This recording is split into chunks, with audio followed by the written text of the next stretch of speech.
Before diving into Capella, let's learn how Couchbase organizes and uses data. Couchbase is a NoSQL database that harnesses the power of a SQL database while allowing for NoSQL's flexible data solutions. It is highly available, provides low latency transactions, and is easily scalable, often without downtime. Capella is the user interface that allows you to see and work with Couchbase clusters all in one pane, like this view here. At Couchbase, we work with clusters, and a cluster is a group of interconnected servers or nodes that work together to support applications. In this example, Freedom Air has 3 clusters of data fueling different applications, including thick desktop applications, web applications, mobile applications, or any application built using an SDK. Let's drill into one cluster to see what it's made of. Cluster 1 is composed of 5 servers or nodes, which is not a requirement, but simply an example. The number of nodes is chosen by a user who sets up the clusters. In production, Couchbase requires a minimum of 3 nodes to ensure high availability. While Couchbase has 6 different services to choose from, this example configuration shows the 3 most commonly used services. 3 nodes are for the data service, and 2 nodes are split between the query and index services. More than one service can live on a single node in Couchbase, or a node can be devoted to a single service. That choice is yours. Another great feature of Couchbase is auto failover. This is where Couchbase automatically replicates data in a Couchbase cluster to ensure it's always available, even if one node or multiple nodes fail. This configuration shows the minimum recommendation of 3 data nodes, which you can see some are marked as active and some as replica. Replicas are kept in warm standby, so they're always ready to replace an active node when needed. So for example, if node 2 fails like we see here, Couchbase immediately activates its replicas to keep taking requests. As long as the appropriate number of replicas is present at all times, Couchbase will be highly available. And the best part is that users often will never know a failover took place. Now we'll look at the way data is partitioned for servers housing the data service in Couchbase. A bucket provides the first level of partitioning and can be compared to a database in a relational or SQL model. A scope lives within a Couchbase bucket, which lives on the data service nodes in the cluster. A scope is similar to schemas in a relational database. Then a collection lives within a Couchbase scope. Collections are similar to tables in a relational database. So this leads to an obvious question. Where do my documents go? In Couchbase, documents are housed in collections, and all key value operations are performed on collections. In Couchbase Capella, your 2 upload options for documents are JSON or CSV files. And finally, documents are similar to rows in relational databases. Companies that get the most out of Couchbase often fall into one of 2 categories. If your data is organized into microservices, it comes into the database under certain groupings. Scopes and collections allow you to maintain those groupings, so you're not reinventing your structure. When operations are coded, the database is directed to a collection of documents, speeding up operation times and increasing retrieval accuracy. If you have multi-tenancy, you want multiple non-related users to access data securely. Scopes and collections keep data in isolation, which ensures data integrity and greater security. So these are the building blocks of Couchbase. Understanding how Couchbase is organized will allow you to make Capella settings choices that strengthen and sustain all your applications. Getting into Couchbase Capella is quick and easy. You can do it in around 3 minutes. Let's start with a real-life example. Let's say my company, Freedom Air, is considering Couchbase Capella to simplify and accelerate database and cluster management. As a Freedom Air administrator, I want to explore the free trial, so I'll use this address to navigate to the Capella sign-up page. Here, I'll enter my name and all relevant information. and then I'll click Sign Up. Capella will then ask me to verify my email address by sending me an email. Remember to check your spam or promotional folders for this email. I will click Verify My Email, and just like that, welcome to Capella. On the left is an ever-present menu that's available on every Capella screen.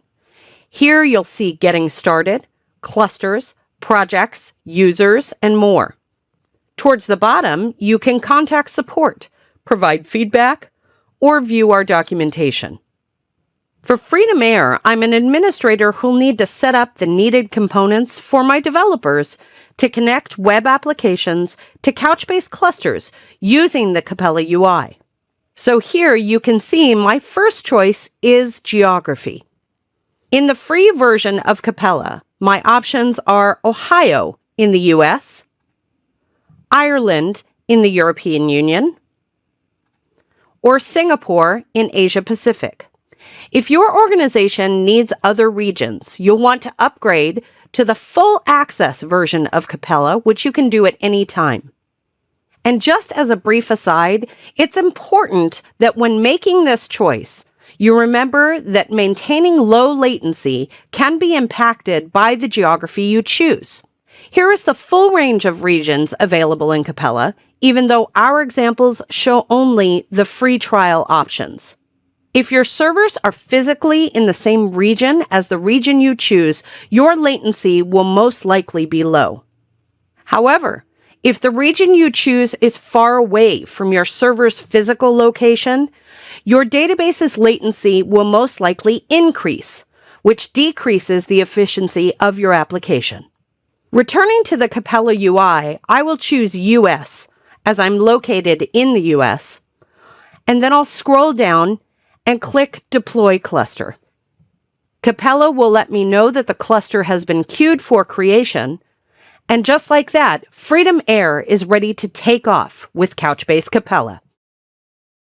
Now that our cluster is up and running, our first step is going to be to add users, as you probably know right this minute who those people are. Within Capella, our first step is going to be to add users at the UI level. Within a few clicks, you can add all the users you need to the entire Capella UI. Let's look at our user options. An organization owner is the only user who can add or delete other users. This person has access to billing, can generate or modify API keys, and has full data access to all clusters, projects, and clouds created. The project creator is someone who creates the projects that organize your clusters of data. This person is also automatically assigned as a project owner for any projects they create. A cloud manager is a user that you would only add if you have previous experience with Couchbase. This person is someone who manages outside clouds hosted separately in Microsoft Azure, Amazon Web Services, or Google Web Services. And finally, an organization member has read-only access at the organization level for projects they're assigned. They can also be given more extensive permissions within the projects or clusters. And now we've returned to the Capella UI in order to add our users. My first step is to navigate to the users area. And because I've created this trial account, I will be listed here as the organization owner. In order to add a user, I'm going to click Add User. I will add the person's name and email address. Then, based on the role that I'll need, I'll give John his organizational permissions. I'm going to make him a project creator so that he can create projects within Couchbase Capella.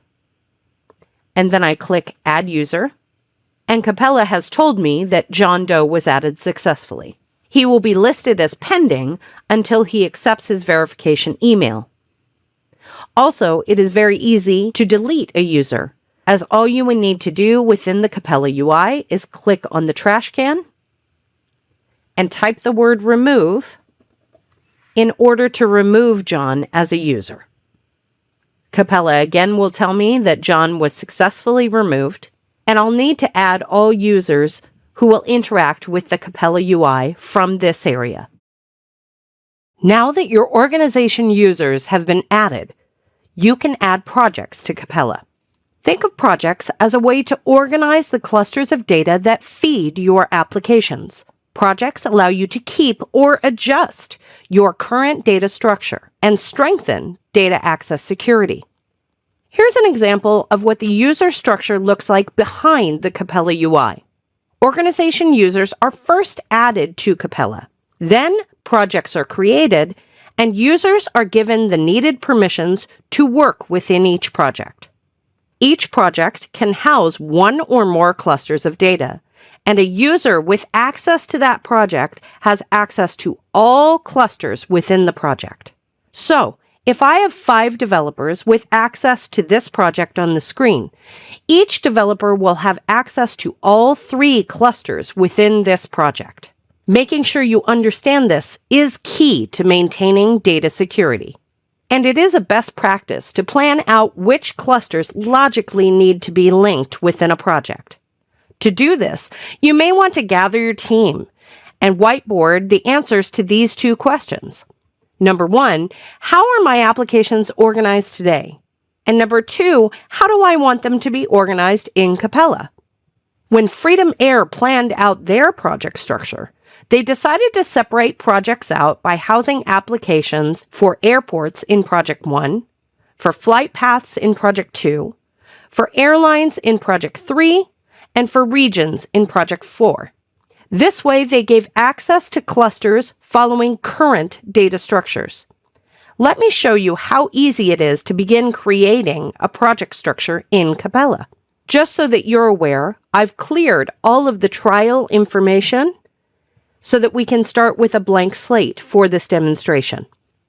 From the menu on the left, I would first click Projects. Then I will click Create a Project, and I'll give my project a name, Project 1. I click Create a Project, and automatically Capella has told me that Project 1 has been successfully created. I can then go about adding Project 2,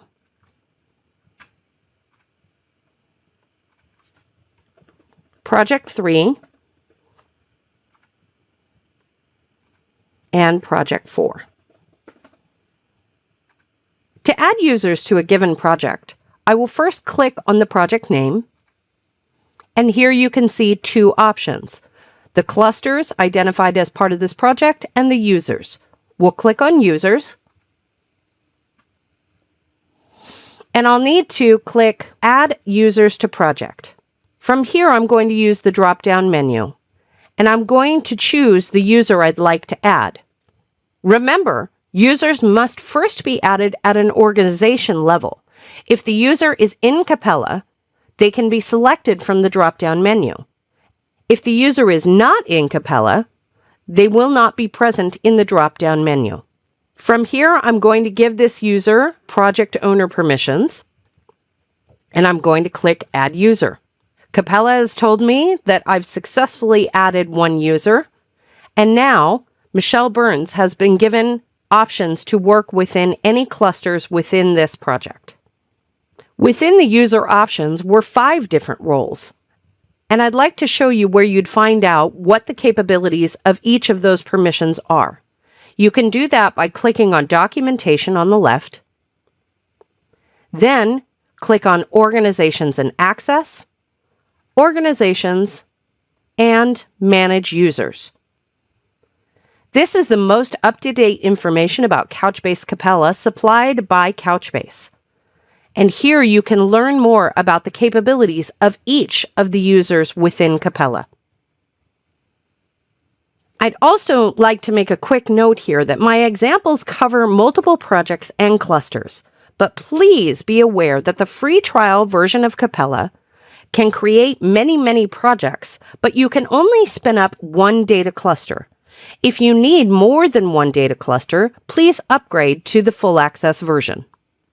While segmenting databases into projects takes time, once identified, they enhance database visibility and data access security. Well worth any time spent.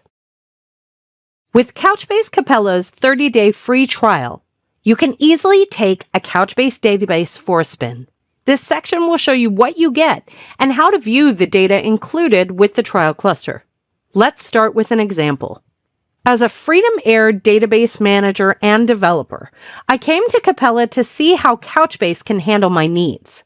But in order to do any of these things, I need to know how my cluster is configured and where to find my data. In order to do that, we will navigate over to the Capella UI. Now that our cluster is up and healthy, indicated by this green dot here, let's look at some of the configurations that are set by default. First, I will click the name of the cluster to view the details, and then I will click Configuration across the top. As part of the trial cluster, we're on a basic plan, which enables us to have a one-node cluster with 4 of the Couchbase services, including data, index, query, and search. My compute viability is 2 virtual CPUs at 8 GB of RAM. My disk type is GP3, Amazon's EBS general purpose SSD volume type. My storage capacity is 50 GB, and I have 3,000 input-output operations per second, or IOPS. If you want any more than what's here, you can always hit Upgrade to get the full access version of Capella. Now we're going to navigate to Buckets to view the data that Couchbase has put into this bucket by default. I can see here that my bucket, which is called Travel Sample, has over 63,000 documents in it. It uses 76 MB of in-memory data, and the disk used is about 55 MB. If I click on the title of the dataset, I can make adjustments to the bucket behavior under Advanced Settings. For example, I can enable flush or specify a time to live for documents. Both of these settings are disabled by default. Before we get any further into the documents and how they're structured, let's walk through a reminder of how Couchbase breaks documents out. Use the bucket to get the appropriate scope.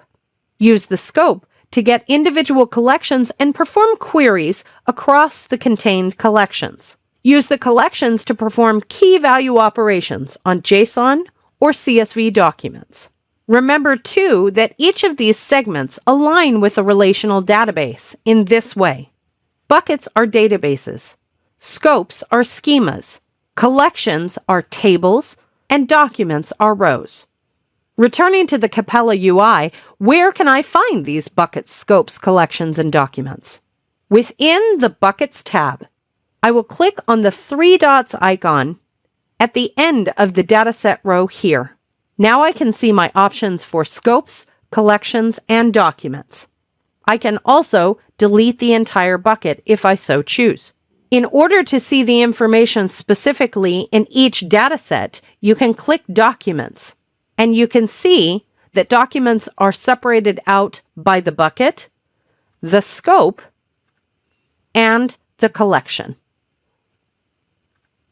I can also change the limit of documents I see on a single screen from 5 to 200. Finally, if you wanted to delete all the preset data and import your own data, you would simply need to delete the buckets and then click Tools and Import, and then import your own JSON or CSV files into your own named bucket. Congratulations! You have your very first cluster in Couchbase Capella, and you are now ready to run key value operations, queries, and indexes against the data inside it. You probably already know, but if you don't, you have many code language options to choose from when working with Couchbase clusters.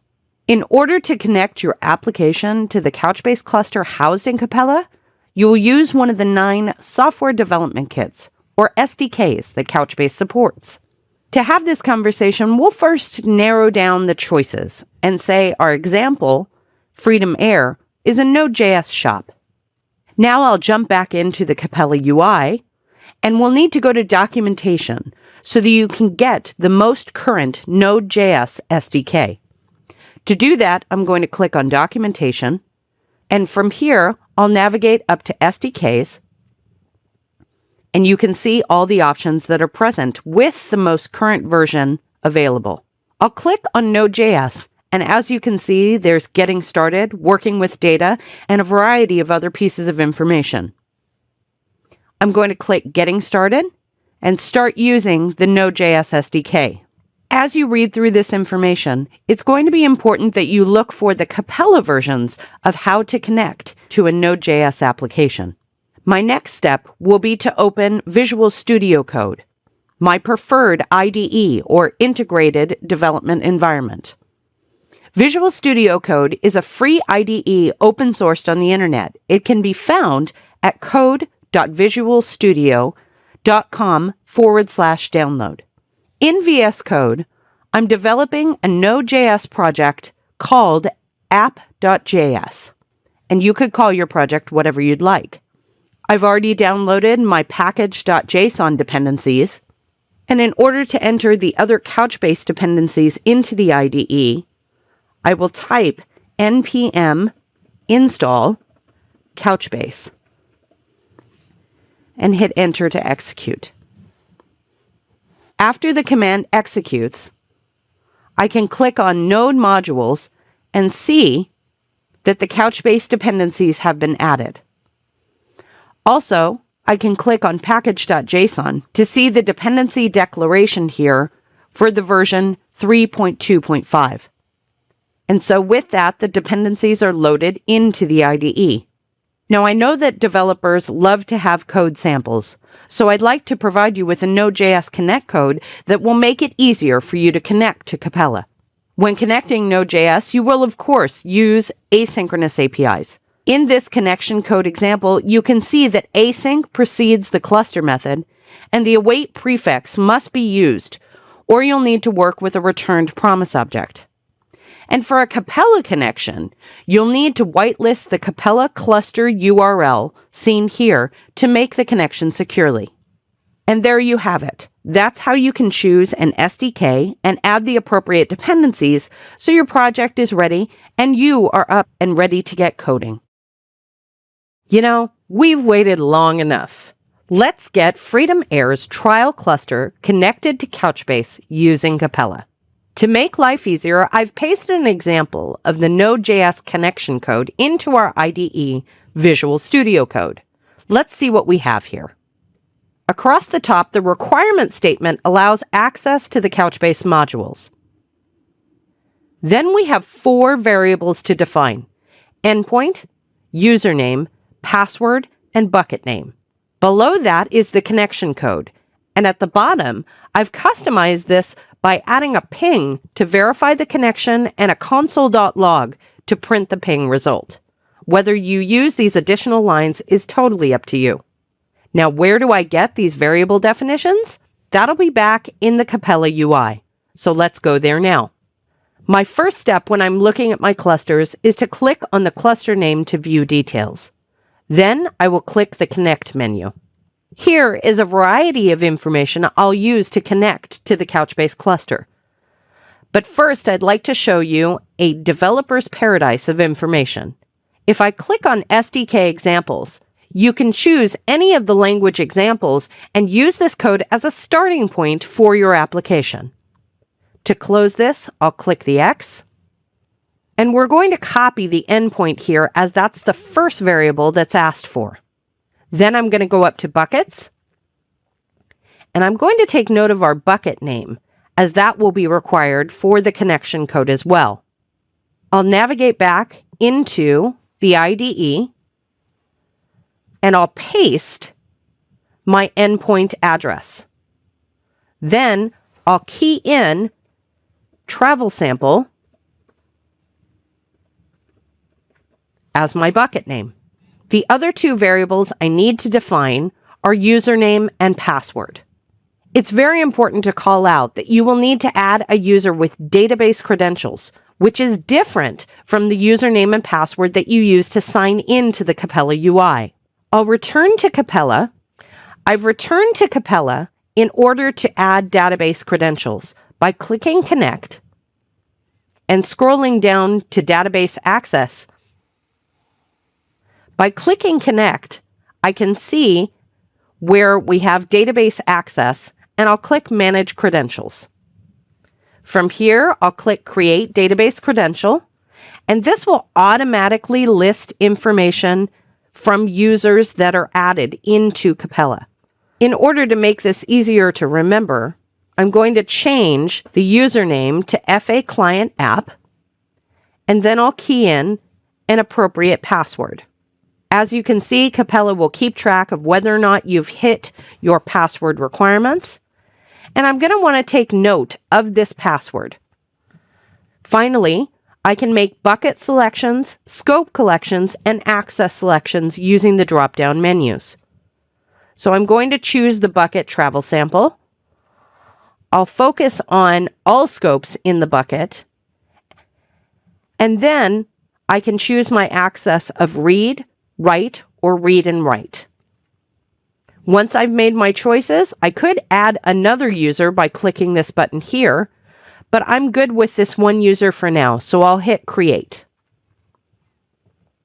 Capella tells me that database credentials have been added, and now I can return to my IDE to key in those variables. My username is FA Client App,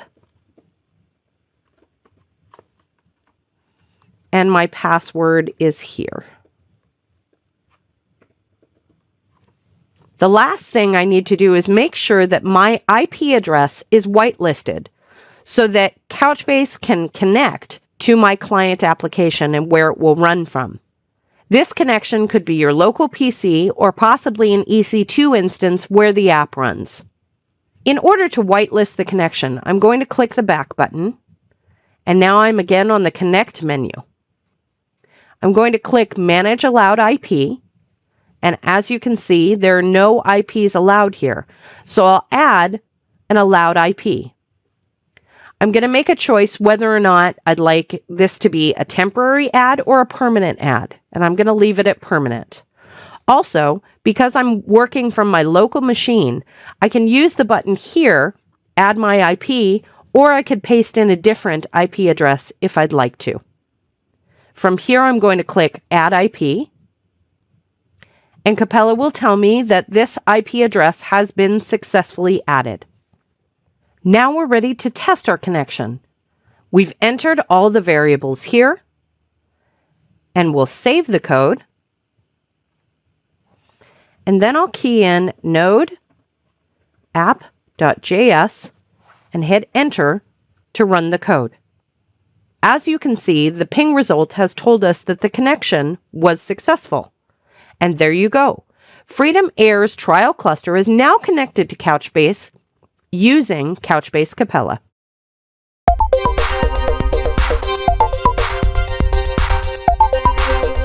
It's time to apply the skills we've discussed in this chapter. When you've finished with this challenge, you'll have your own Couchbase Capella single node cluster. You'll be able to connect to that cluster and start developing against it. Working this challenge will mean you will complete these steps.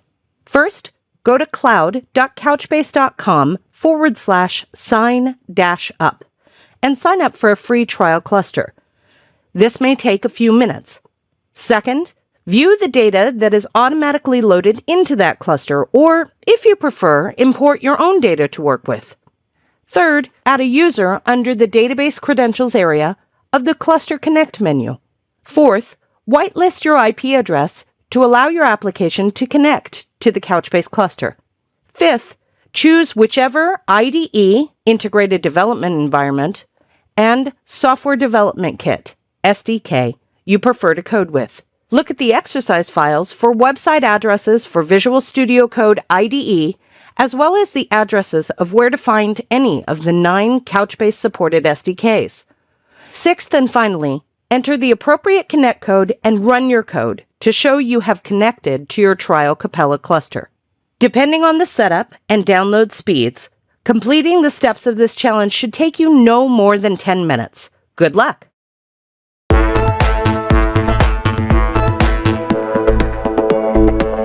Now let's walk through the steps from the challenge activity. My first step was to navigate to cloud.couchbase.com/sign-up and fill out the information to get a free 30-day trial of Capella.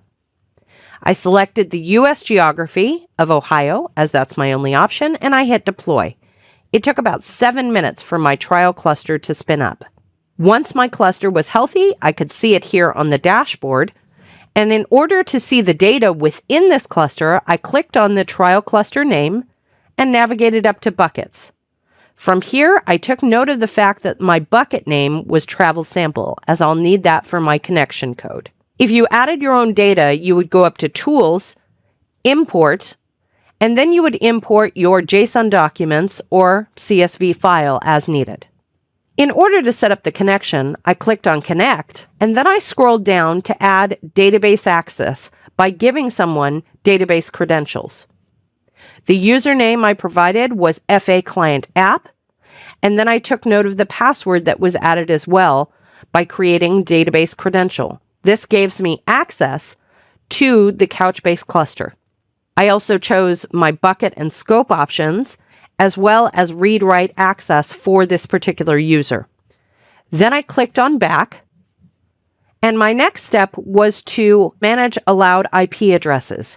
Because I'm working on my local machine, I added my personal IP address, and then I went back to copy the URL address of my Couchbase cluster. Finally, I got all the code information on how to code this in Visual Studio Code.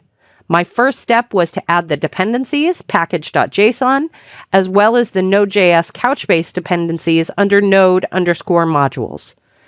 I copied this code from the Capella UI and then added my variable definitions here.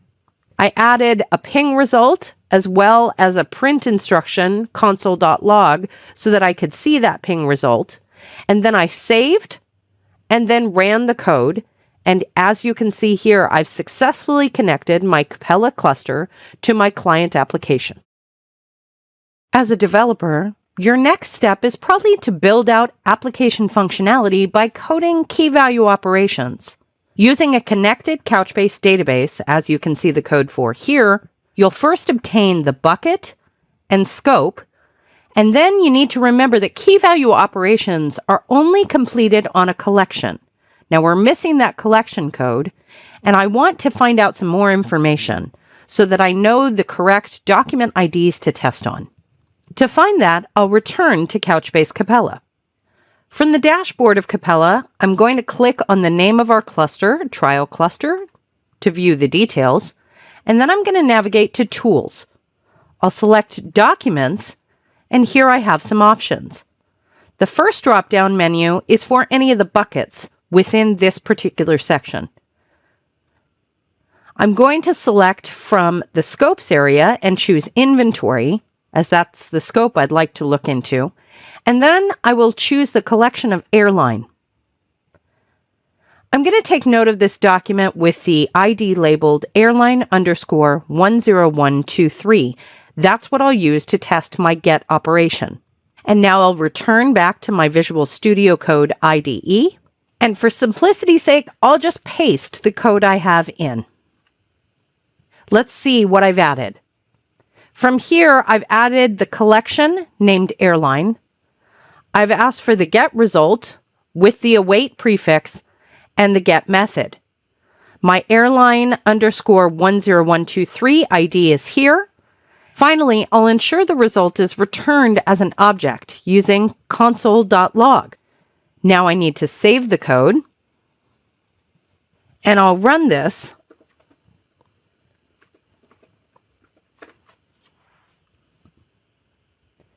And as you can see, this has returned the information for this particular document. And now you've completed a get using the Node.js SDK and appropriately finding the document key within a Couchbase database. When getting started with Couchbase, you might find that it helps to spend a little time better understanding how to perform required application tasks. Let's talk about the common operations insert and delete and Couchbase's operation of upsert. As you probably already know, an insert assumes a document does not exist. And if the document for a given key does not exist, the code provided inserts the document. This is the opposite of a delete operation, assuming that a document does exist, and the code provided removes that document from the database. An upsert is specific to Couchbase. It does not assume the pre-existence of a document, and so it will take one of two actions. If a document does exist, that document is updated for a given key, and if the document does not exist, it is inserted just like an insert operation. Now we'll return to the IDE to show you what an upsert looks like. This code should be familiar to you by now, with the cluster information, the bucket, and the scope already listed. To make life easy, I'm going to paste the rest of the code in for an upsert. And as you can see, we've added the collection listed as airline. The result is set to an upsert, and this is the document that we are upserting. If you need a simple insert, you would simply change this method from upsert to insert. Now I'm going to save the code, and I will key in my run command and hit enter to execute the code. As you can see, I have a CAS value and a token for this newly upserted document because previously airline 2212 did not exist, and now it does within the database. I will now replace the information for the upsert with the code for delete, and I have that here. I'll copy and then paste this back into the IDE. And with this one, we're simply adding the result and removing the document labeled airline _10, which is the ID. I'm going to save this information, and then again, I'll run the code. And as you can see, this operation has been completed, and the document airline _10 has been removed from our database. And just like that, we've completed 3 different operations: insert, upsert, and delete for our database set of documents. Okay, so everything is going well and your code has been running the exact results you want. But what happens when an error or an exception does come up? We all know that errors happen, and the best developers will always test and plan for them. To see how to do that, we'll slip back into the Visual Studio Code IDE. Here, I've written and saved code to remove a document called airline _10. When I go down to the terminal and run the code, I can see that I have a document not found error, also known as a document not found exception in languages other than Node.js. If uncaught, errors could be propagated to the web layer, which can cause headaches for you as the developer. To improve this, and to save time, I'll paste a try-catch block into the code. And as you can see here, I've added an error message and a key identifier for the erroring operation. I'll hit File and save the code, and now I'll go into the terminal and run the application. Success! The error is now handled in that it's caught and displays a user-friendly message with a key reference. And that's how we can code our application to provide appropriate and helpful outputs when errors take place.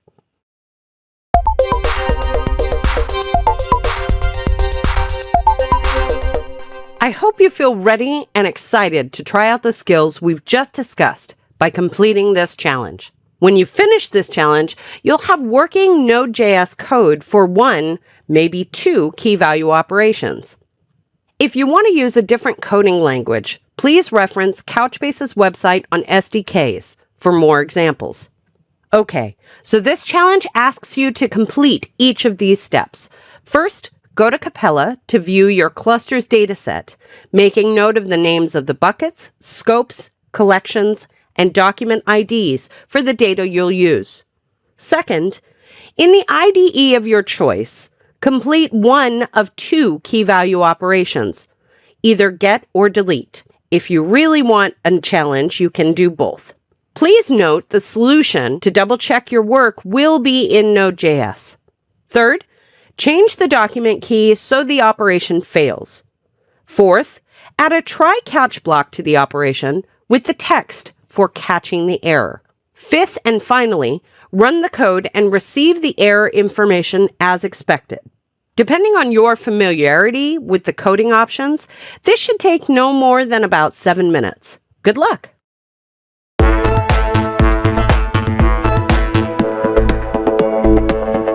So how did this challenge go? You have some options to choose from, so I will show the code for two different key value operations. Please remember that I'm using the Node.js code. If you're using a different language, please refer to the Couchbase documentation for those code examples. I'll start by pasting in the get code. When looking at this code, please note that any of the key value operations will start by obtaining the bucket, scope, and collection, as you can see here. The catch block is written to catch any errors thrown during the get operation in the try block. Now I'll save this, and I'll run the application. And as you can see, I've received my expected results. And for those of you who chose the delete operation, or for those super students who did both operations, I'll paste in the delete code. Again, you'll notice that we've still named our bucket, scope, and collection. We've entered the appropriate try-catch block, and we've changed the user-friendly messages as appropriate to a delete operation. Now I'll save this code, and I'll run it. And voila, I've received the expected result. I hope this challenge felt simple and understandable. And if you'd like to try other operations or other languages, please refer to Couchbase documentation for more code examples by SDK. If you're familiar with SQL or SQL, you're familiar with Couchbase's SQL++, which you may have seen referred to as N1QL or NQL. So what is SQL++? First and foremost, it's a query language that used to be called N1QL at Couchbase, or non-first normal form query language, and it was started in 2015. And now, NQL is being rebranded to SQL++. SQL++ manipulates JSON documents the way SQL manipulates data in relational databases. SQL++ extends SQL to handle nested data that is schemaless and non-uniform, and it also handles data containing arrays and objects. Looking here, you can see the syntax and standards are nearly identical. For example, your select, where, and group by, as well as the other statements here, are identical. There's only a small change in your from statement. So you can clearly see if you know SQL, then you know SQL++. We'll now return to the Capella UI to work with these statements in our query workbench, and you'll see just how easy it is to query in Capella. Navigate to the workbench by clicking on your cluster, selecting Tools, and then clicking on Query Workbench. On this screen, you can see Capella's query editor. There are two drop-downs for you to select the appropriate bucket and scope that you wish to query from. The Execute button is here, and Capella will give you instant feedback after your query's been executed. On the right-hand side of the workbench are data insights. They give you additional data information based on your query results. To show you this in action, I'll paste in a basic query and click Execute. You can see the evidence that the query ran by looking at the green check mark here, and Capella shows you the time elapsed, 13 milliseconds, the execution time, the docs that were returned, 10 documents were returned, and the size of the query. You can also use these buttons here to toggle between the results in different formats. JSON will always be the default format. However, you could view this in table, plan text, or plan if you choose to. There are a few special considerations you want to keep in mind when you're working with SQL++, and they are SQL's distinct function, the use of special characters, case sensitivity in SQL++, and Couchbase's upsert function. Please note that when using SQL++ or Nickel, you can use the distinct function the same way you could use it when querying with SQL. Another special consideration is the use of backticks when your collection or field names have any special characters like the ones on the screen. You must also use backticks when you use reserved words. The code examples here illustrate the correct use of backticks when querying. Please take note that unlike SQL, in SQL++, attribute descriptions and bucket names are case sensitive. However, the querying keywords are not case sensitive. And finally, please know that the upsert command, which is specific to Couchbase and SQL++, can replace the content of an existing document, or it can insert a document that does not yet exist. This is something that's not available in SQL. Just so you have it on hand, here's a comprehensive list of common operations used in SQL++ querying and their definitions. For example, the from statement allows you to specify a collection to query from, or the join statement allows you to join selected fields for documents in a collection. Now that you have the basic concepts for querying in Couchbase, I hope you can see how if you know SQL, you are ready to take on SQL++. In a modern world, everyone needs more speed, and no one wants to be the developer of a good but slow application. To that end, indexing becomes important. Indexing is one of the keys to ensuring your data can be reached quickly and results returned accurately. And just so we all know what we're discussing, we'll define an index as a data structure queries use to find records in a database faster. Who creates those indexes? You, the developer. And you create indexes by understanding the querying needs of a data set. Adding indexes creates more efficient paths to frequently search data. At Couchbase, indexes are required, but if they help your users get the data they need faster and more accurately, why wouldn't you use them? Let's look at this in action in the Capella UI. I'll start from my clusters area and click into my cluster. Then I'll go up to Tools and click Query Workbench. From here, I'll paste in a basic query with only a primary index. This query calls for the name and created attributes of all documents within the airline collection in the inventory scope. And I'll click Execute to run the query. And now I can see that in 18 milliseconds, 10 documents were returned by the query at a size of 401 bytes. I know I can make that faster by adding an index that isolates the collection data for name and created fields. So I'm going to highlight what's here in the query editor and delete it. Then I'll paste in my index. I'll click Execute. And in a few seconds, my index has been created by Capella. Now I'll use the History button to pull up my previous query, and I'll click Execute again. Wow, now instead of 18 milliseconds for the execution of this query, I've gotten the same 10 documents and the same 401 bytes in 3 milliseconds.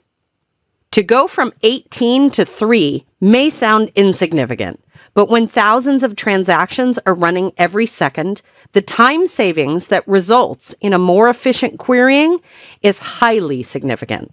Within Capella, you can manage the indexes you use by clicking Tools and Indexes.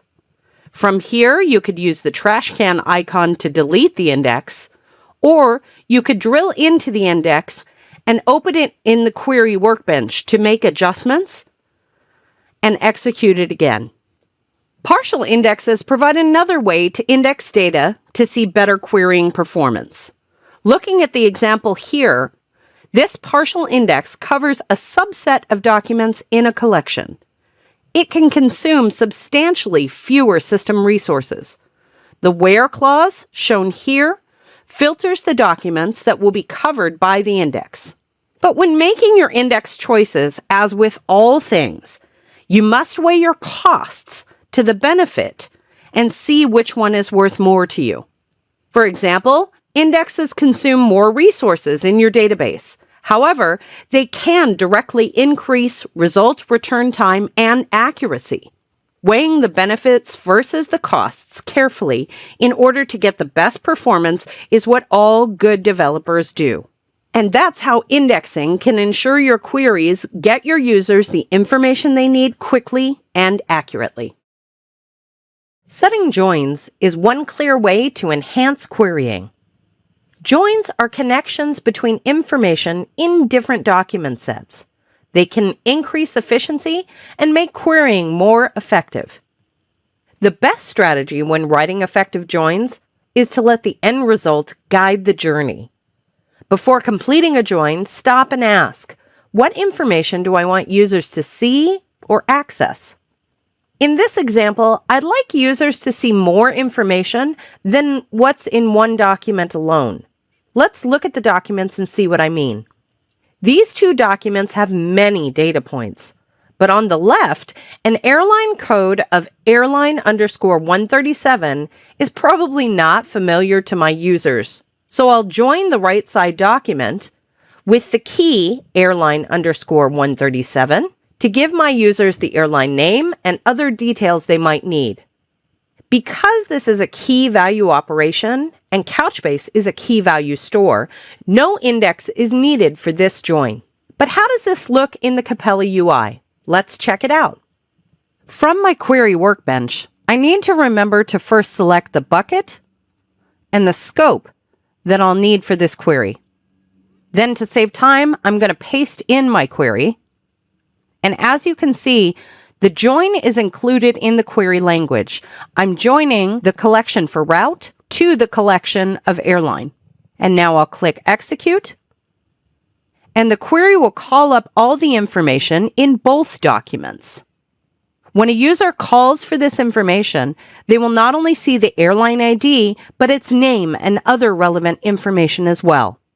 Couchbase can perform many different types of joins, but now you can see the basic mechanics behind writing joins in queries with Capella. Named and positional parameters can help you ensure that common queries can be executed well, even if the variable values change often. When a query comes in, like this one on the screen, Couchbase parses all the statements and prepares an execution plan, as you can see here. But if you decide to use parameters, the query plan is prepared one time, and then the query can be easily executed any number of times thereafter with different values. Let's see where to find this in the Capella UI. I'll start by clicking my cluster name, then navigating to Tools, and clicking on Query Workbench. Then I need to remember to select the appropriate bucket and scope that I'll be working from. To save time, I'm going to paste in my query. And as you can see, I already have the parameter called out here. Then I'll click into Settings, and I'm going to click the plus sign next to Name Parameters. I'll add the word name. And in order to test the query, I'm going to add in a value. As you can see, my positional parameters are also here, and I could add that by clicking the plus sign again and adding a positional parameter. But for right now, I'm going to only work with named parameters. I'll click Submit to save, and now I can click Execute so that my query will run more efficiently, even if the values of the variables searched change. By using the single pane design of the Capella UI, you can see many metrics for your database. Let's look at what's here. I'm going to click into my database, and when I first come into my cluster, I can use the data service template for my metrics by clicking here. And Capella will pre-fill common metrics, including CPU utilization by node, cluster get operations per second, connections, or memory used by bucket, and some others that are here. You also have the ability to set your monitoring frequency. You can have as little as 30 minutes worth of a view or 30 days worth of a view. If you want to customize your metrics view, you can click on the X on any of these metrics to remove them. Or if you'd like to add a metric, look to the right in gray where you see Add Metrics, and then you'll choose your service. Remember that your service has to be present in your cluster in order for you to be able to see that monitoring. I'm going to choose Data, and then I can scroll through the different options that are here to add a particular metric in real time. Hopefully, the information you find here will help you make needed adjustments to your database as quickly as possible. Capella offers a variety of different metrics to fit your needs, and new metrics are always being added, so check back often. As the needs of your database change, Capella can scale in a matter of minutes rather than hours or days. Please note that all the examples here are in the full access version of Capella and will require purchase beyond the free trial. Also note that as you make scaling changes, your credit costs will change, and you probably want to check in with your organization owner before you save those changes. After your cluster has been up and running for a while, you can click into the cluster details and view the metrics for CPU utilization by node, which is a common measurement to judge database performance. Let's imagine the CPU usage is too high. What can I do? I can scale in 3 different ways. I'll click on Configuration to see my options. Here I can see that I currently have 3 nodes, which is the minimum requirement for a production-ready cluster. I can increase that number easily by using this drop-down here, and I'll up that to 4 nodes. From here, I will click Update Configuration, and Capella will ask me to confirm my options. I'm fine with what's here, so I'm going to click Confirm.